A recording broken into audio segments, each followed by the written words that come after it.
Aujourd'hui, nous devons faire face à de multiples contraintes administratives, diverses et variées et sans cesse nouvelles. La prochaine, c'est le compte pénibilité qui démarre en janvier. Je ne sais vraiment pas comment je vais le gérer avec mes équipes en interne. Ça nous paraît insurmontable. Nous faisons face en plus à un droit du travail qui est extrêmement complexe.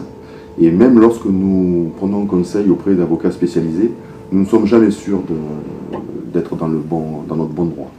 Et il faut juste savoir que la moindre erreur coûte 40 000 €.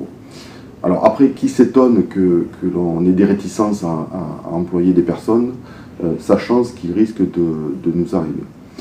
Ensuite, on est confronté aujourd'hui à un nouveau phénomène. Alors je ne sais pas s'il est généralisé, mais moi j'ai deux personnes qui sont aujourd'hui en demande de rupture conventionnelle.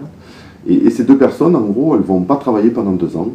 Elles ont cotisé 2 ans, elles ont acquis des droits, elles vont rester au chômage 2 ans, elles vont faire un petit peu de travail au black, elles vont gagner de l'argent, elles vont avoir des aides. Ensuite, elles vont être obligées de reprendre du travail, donc elles vont reprendre du travail pendant 2 ans.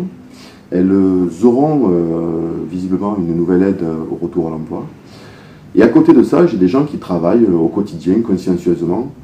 Et sincèrement, aujourd'hui, je suis en train de me poser la question de savoir qui a raison. Et j'ai bien peur que ce soit la première catégorie qui a raison. Et c'est ça qui est un vrai drame aujourd'hui. Donc ce que j'attends du gouvernement aujourd'hui, c'est 3 choses au moins. C'est un arrêt des contraintes administratives qui nous frappent. C'est une simplification très significative du droit du travail. C'est plus possible aujourd'hui de jouer un jeu sans connaître les règles. C'est un jeu où les règles font un petit livre de 5 cm d'épaisseur qui change tous les jours. C'est pas possible, on peut pas travailler comme ça.